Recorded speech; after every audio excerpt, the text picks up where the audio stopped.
ಕೊಲೆ ಕೇಸ್ನಲ್ಲಿ ನಟ ದರ್ಶನ್ ಜೈಲು ಸೇರಿದ ಬಳಿಕ ಸಹೋದರನಂತೆ ಪ್ರತಿ ಹೆಜ್ಜೆಯಲ್ಲೂ ದಾಸನ ಬೆನ್ನಿಗೆ ನಿಂತಿದ್ದು ನಟ ಧನ್ವೀರ್. ಕಷ್ಟದ ಸ್ಥಿತಿಯಲ್ಲಿ ನಟ ದರ್ಶನ್ ಕುಟುಂಬಕ್ಕೆ ನೆರವಾಗಿ ವಿಜಯಲಕ್ಷ್ಮಿ ಅವರ ಜೊತೆ ನಿಂತು ಕಾನೂನು ಹೋರಾಟ ಮಾಡಿದ್ರು. ವಾರಕ್ಕೊಮ್ಮೆ ಜೈಲಿಗೆ ಭೇಟಿ ನೀಡ್ತಿದ್ರು.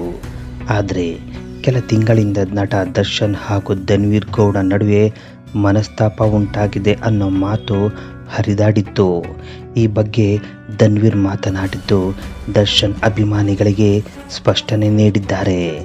ನಟ ಧನ್ವೀರ್ ಅವರು ದರ್ಶನ್ ಅವರನ್ನು ತಮ್ಮ ಹಿರಿಯಣ್ಣ ಎಂದೇ ಕರೆಯುತ್ತಾರೆ. ದರ್ಶನ್ ಕೂಡ ಧನ್ವೀರ್ ಅವರ ಸಿನಿ ಪಯಣಕ್ಕೆ ಮತ್ತು ನಟನೆಗೆ ಸದಾ ಪ್ರೋತ್ಸಾಹ ನೀಡುತ್ತಾ ಬಂದಿದ್ದಾರೆ. ಆದರೆ ಅಣ್ಣ ತಮ್ಮನಂತಿರೋ ದರ್ಶನ್ ಧನ್ವೀರ್ ಸಂಬಂಧದಲ್ಲಿ ಬಿರುಕು ಮೂಡಿದೆ ಅನ್ನೋ ಊಹಾಪೋಹ ಹರಿದಾಡಿತ್ತು. ಇದಕ್ಕೆಲ್ಲ ಧನ್ವೀರ್ ಈಗ ಫುಲ್ ಸ್ಟಾಪ್ ಇಟ್ಟಿದ್ದಾರೆ. ಆಗಸ್ಟ್ 18ರಂದು ಜೈಲಿನಲ್ಲಿರುವ ನಟ ದರ್ಶನ್ ನೋಡಲು ತಾಯಿ ಮೀನಾ ತೂಗುದೀಪ್, ಪತ್ನಿ ವಿಜಯಲಕ್ಷ್ಮಿ ಆಗಮಿಸಿದ್ರು. ಇವರ ಜೊತೆಗೆ ನಟ ಧನ್ವೀರ್ ಕೂಡ ಬಂದಿದ್ರು. ಭೇಟಿ ಮಾಡಿ ಹೊರಬಂದ ಧನ್ವೀರ್ ನಮ್ಮಿಬ್ಬರ ನಡುವೆ ಯಾವುದೇ ಮನಸ್ತಾಪ ಇಲ್ಲ ಎಂದು ಹೇಳಿದ್ದಾರೆ. ಹರಿದಾಡ್ತಿರೋ ಊಹಾಪೋಹಗಳಿಗೆ ಬ್ರೇಕ್ ಹಾಕಿದ್ದಾರೆ. ಜೈಲಿನಲ್ಲಿರುವ ದರ್ಶನ್ ಅವರನ್ನು ಭೇಟಿ ಮಾಡಿದ ಬಳಿಕ ಮಾತನಾಡಿದ ಧನ್ವೀರ್, ನಮ್ಮ ಮಧ್ಯೆ ಮನಸ್ತಾಪ ಇದೆ ಅಂತ ಯಾರು ಹೇಳಿದ್ದು? ಅವರನ್ನೇ ಕರೆದುಕೊಂಡು ಬನ್ನಿ. ಮನಸ್ತಾಪ ಇದ್ದಿದ್ದರೆ ಅವರನ್ನು ಭೇಟಿ ಮಾಡಲು ನಾನು ಯಾಕೆ ಜೈಲಿಗೆ ಬರುತ್ತಿದ್ದೆ ಎಂದು ಪ್ರಶ್ನೆ ಮಾಡಿದ್ದಾರೆ. ಧನ್ವೀರ್ ಮತ್ತು ದರ್ಶನ್ ಅವರು ಈಗ ಒಟ್ಟಾಗಿದ್ದಾರೆ. ಜೈಲಿನಲ್ಲಿ ದರ್ಶನ್ ಆರಾಮಾಗಿದ್ದಾರೆ ಎಂಬ ಸಂದೇಶವನ್ನು ಧನ್ವೀರ್ ಅಭಿಮಾನಿಗಳಿಗೆ ತಿಳಿಸಿದ್ದಾರೆ. ಕೆಲ ವಿಚಾರಗಳಿಂದ ವಿಜಯಲಕ್ಷ್ಮಿ ಮತ್ತು ಧನ್ವೀರ್ ನಡುವೆ ಮನಸ್ತಾಪವಿದೆ ಎಂಬ ಮಾತುಗಳು ಕೇಳಿಬಂದಿದ್ದವು.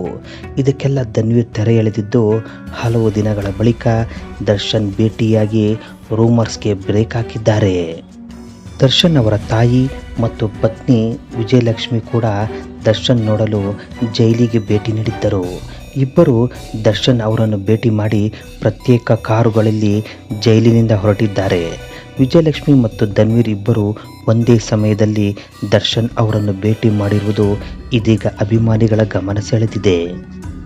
ಮತ್ತೊಂದೆಡೆ ರೇಣುಕಾಸ್ವಾಮಿ ಕೊಲೆ ಪ್ರಕರಣದ A1 ಆರೋಪಿ ಪವಿತ್ರ ಗೌಡ ಪರಪ್ಪನ ಅಗ್ರಹಾರ ಜೈಲಿನಲ್ಲಿದ್ದಾರೆ.